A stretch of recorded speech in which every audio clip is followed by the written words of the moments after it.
Welcome to CSS Breakdown, book by book, where we peel back the layers of profound thought. And today, in Season 04, Episode 19, we delve into Will Durant's Fallen Leaves, exploring his deeply personal and often provocative perspectives on the world of art and the elusive nature of beauty.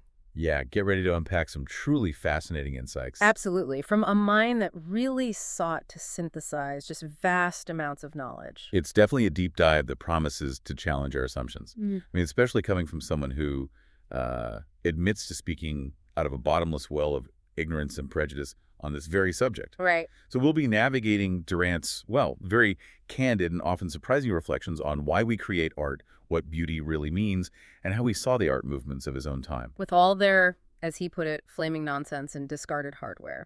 He wasn't shy. No, he wasn't.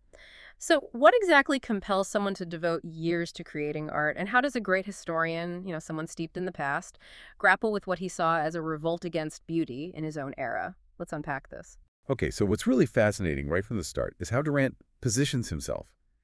He calls himself an outsider from art. Yeah. He explicitly says he regrets promising to expose himself on every major issue. Because when it comes to art, he admits he speaks out of a bottomless well of ignorance and prejudice. That's incredibly honest, almost disarming, isn't it? It really is. He says he's never painted a picture since kindergarten days, never made a statue, even of putty or wax, never built so much as an outhouse. So you're hearing this critique from someone who openly says, I have no practical skill here. Exactly. No technical understanding of the art being made then. His focus was always on past forms. Right. And he admits this makes him inclined, consciously or not, to idealize those forms and to look with suspicion upon those artists who ignore them. So he sees the cultural explosion of his time as superficial, unreal even. Yeah, superficial and unreal. He talks about people like cacophonous concerts that bore us, or looking at flaming nonsense as painting and discarded hardware as sculpture. Wow. And he even says, look, he doesn't agree that those who have never heard of Picasso are barbarous plebeians. Okay, so that raises a big question then. If he is declaring all this bias up front, how can he still offer useful insights? Does that detachment actually help somehow? That's the interesting part, I think. Yeah. Maybe because he is an outsider, he asks some fundamental questions. Despite the bias, he dives right into the basic impulses behind making art. So he might not get the how, but he's trying to understand the why. What drives someone to spend years preparing, months working on one piece? Well, he suggests a few things. One is the desire to express himself, his ideas, and his moods. Pretty straightforward. Sure, self-expression. But also, he says there's a longing for distinction and reward. Recognition. The human element. And maybe the deepest driver he sees is this aspiration to combine the partial beauties and veiled meanings of actual but transitory forms in a vision of clearer significance or more lasting loveliness. So trying to capture something essential, something more enduring than just reality. Exactly. He thinks artists often see more than we see in fuller intensity or detail. Okay. And their goal is sometimes to remove some of these perceived aspects in order to leave the essence and import of the scene more movingly visible. Right, so simplifying or abstracting to get to the core. And this is where it gets interesting, because he says to achieve that, an artist might actually deliberately sacrifice beauty.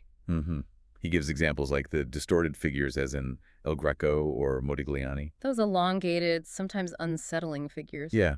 Or the bloated peasants, as in the Bruegels, Yeah. which are very, gritty, not idealized at all. Or even Bosch with his chaotic horrors, definitely not conventionally beautiful. Right. So beauty isn't always the point, according to Durant, even for artists trying to reveal something deeper. Which leads us straight into that massive question. Yeah. What is beauty anyway? Yeah, the million-dollar question. Yeah. Durant notes, kind of wryly, that philosophers have shown more hesitation in defining beauty than in describing God. That's quite a statement. He brings up Aristotle's classical ideal: symmetry, proportion, and an organic order of parts in a united whole. The sort of harmonious, balanced view. But then he contrasts that with the Romantic spirits. For them, excess is the secret of success, and feeling, not reason, is the source and message of art. So passion and emotion versus logic and order. Exactly. And he also mentions, interestingly, how many Japanese artists, tired of symmetry, proportion, and order, found beauty or satisfaction in surprising deviations from regularity of form. Acknowledging different cultural aesthetics. That's important. Definitely. So, with all these conflicting ideas, can we even have a universal definition? Durant seems skeptical, right? He thinks objective factors make an objective definition almost impossible. Except perhaps through biology. This is where he gets quite provocative. Yeah. He claims that basic beauty to a normal man lies in the figure, features, and appurtenances of woman. Okay, that's a very specific and dated perspective. Very much so. He elaborates, suggesting round forms seem more beautiful than squares because woman is externally a synthesis of curves. And that's why he calls cubism a disease, because it breaks those curves. That seems to be his logic, yes. He even says no music is so acceptable to the healthy male as that gentle voice that Shakespeare liked in women. Wow.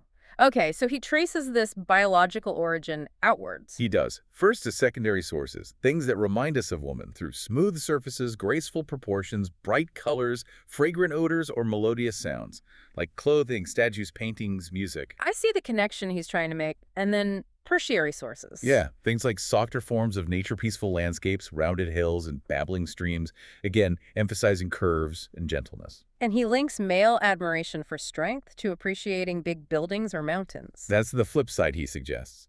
Woman's admiration of strength and security in men may evolve into a sense of sublimity evoked by massive buildings, towering mountains, and majestic or aggressive seas. It's a very particular framework. Definitely makes you think about where our ideas of beauty do come from, even if you reject his premise. Absolutely. It's certainly a product of its time.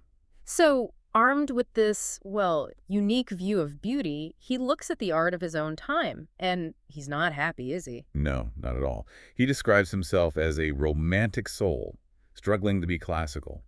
And he sees contemporary art engaged in a revolt against beauty. A revolt against beauty, meaning it's intentionally not trying to be beautiful. That's his argument. He thinks it aims to express an emotion or an attitude rather than to create a pleasing or inspiring form. He makes a pretty sharp comparison involving fashion too, doesn't he? He does. He says, just as modern or advanced women seem resolved to eliminate from their dress all elements of beauty, so a majority of prominent artists, since Cézanne, turn up their noses at beauty. Ouch. And music gets it too. Oh, yeah. Composers, since Debussy would rather be found in a brothel than be caught with the deliberate harmony or melodious line, he clearly missed traditional melody. So why does he think this happened? What are the causes behind this revolt, in his view? He speculates a few things. Maybe the Industrial Revolution accustomed us to squares and angles and straight lines, dulling our sense for curves.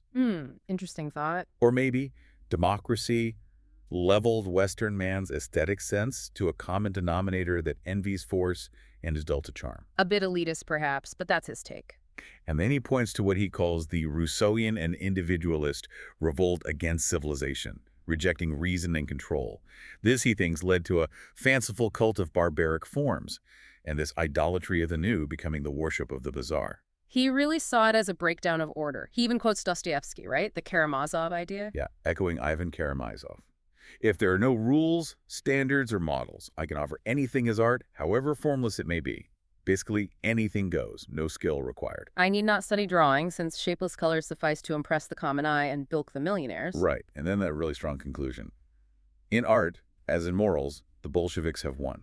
Wow. Equating modern art with a kind of social and moral chaos. Pretty much. But, despite all that fire, he does make some concessions. He's not totally throwing everything out. Okay, liquid.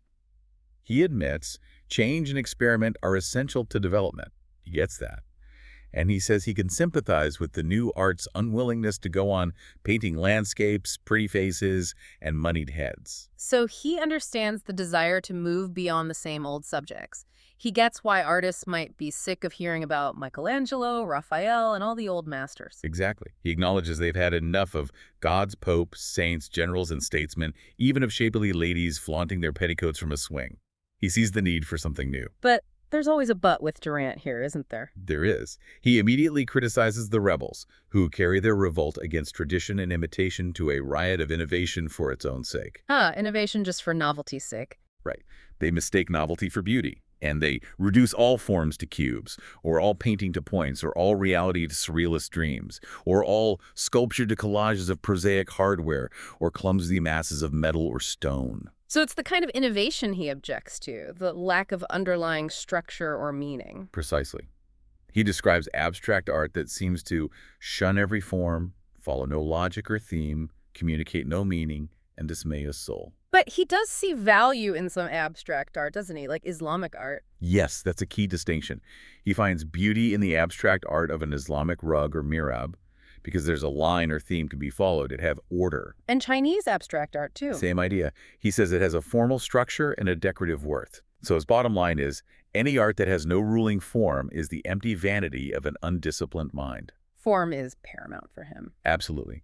He considers the idea that maybe abstract painters manipulate colors like composers use tones, Kandinsky's idea. He sees some hints of that possibility, but mostly feels abstract painting in Christendom has lacked the sense of order present in the pure or abstract music of European masters.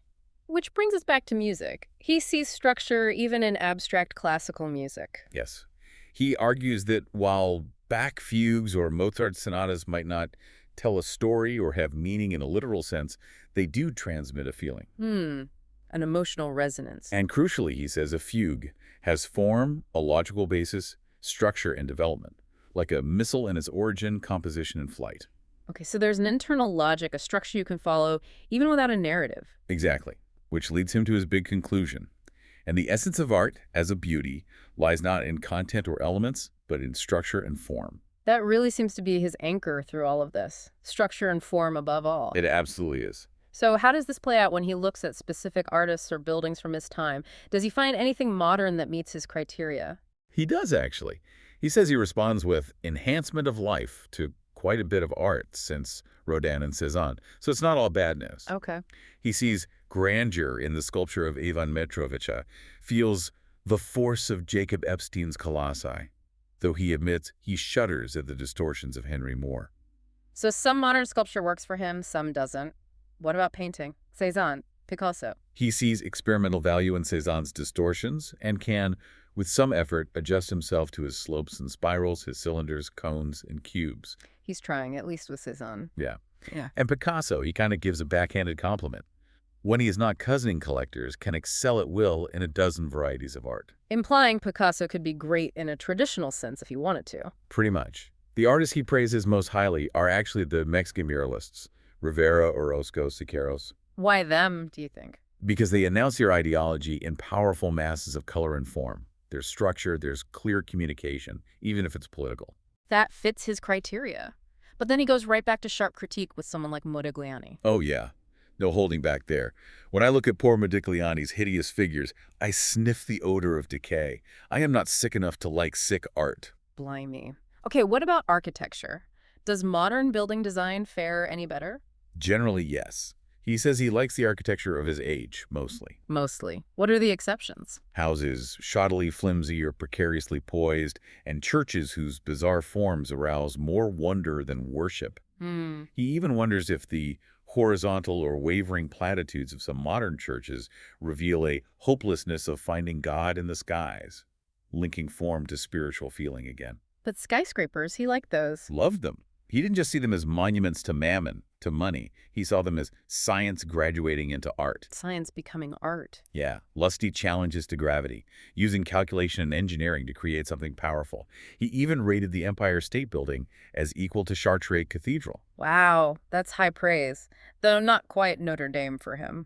No, Notre Dame was his ultimate love. But still, putting a skyscraper on par with Chartres shows his appreciation for modern structural achievement. And he credits Louis Sullivan's idea, form must follow function. Yes, he saw that as kicking off the first creative revolution in architecture since the Renaissance. Huge praise. But again, with a reservation. Always. He worries that this style might become boring by reducing everything to straight lines and rectangles, turning buildings into boxes. So he predicts a reaction. He does. He thinks a reaction will restore some curved lines and some tempered ornament, uniting what he calls the female principle of beauty, curves, ornament, with the male principle of strength, structure, function. Back to his biological idea again. It keeps coming back, doesn't it? So as he wraps up, does he see any hope? Any new directions? He does acknowledge the possibility of new arts. And he asks a really interesting question for his time. Yeah. Why should we not acknowledge that a handsome automobile is more satisfying to our aesthetic sense than most of the sculpture of our age? That is interesting, seeing beauty in industrial design. Yeah, it suggests maybe the sickness he sees in some arts is just the natural obsolescence of exhausted forms, old ways dying out. Ponderay, all things flow. Exactly. All things flow except perhaps our categories, prejudices, and tastes. Art moves on, even if we don't always keep up. And he ends with that really powerful call for integration, doesn't he? He does. Art without science is poverty, and science without art is barbarism. Let every science strive to fulfill itself in beauty or wisdom, and let us rejoice when a science becomes an art. A beautiful thought to end on, a call for wholeness. It really is. So we've journeyed through Durant's very personal, often controversial take on art. From his upfront bias to that biological theory to his critiques of modernism, definitely give you a lot to chew on. He absolutely didn't pull any punches. You really get the sense of this brilliant historian trying to make sense of a rapidly changing artistic world, holding onto form and structure as his guide. Yeah, grappling with that cultural explosion. And his final point about science becoming art. That's a challenge that still resonates today, I think. It does. So maybe the next time you're looking at, well, anything, a painting, a building, maybe even your car, think about Durant. What forms are at play? What's it trying to say, if anything? Yeah. Where do you stand on tradition versus rebellion, beauty versus novelty? And consider his big idea. The essence of art, as of beauty, lies not in content or elements, but in structure and form. Does that change how you see things? Lots to think about. Keep exploring, keep questioning. And keep deep diving with us into these fascinating layers of thought.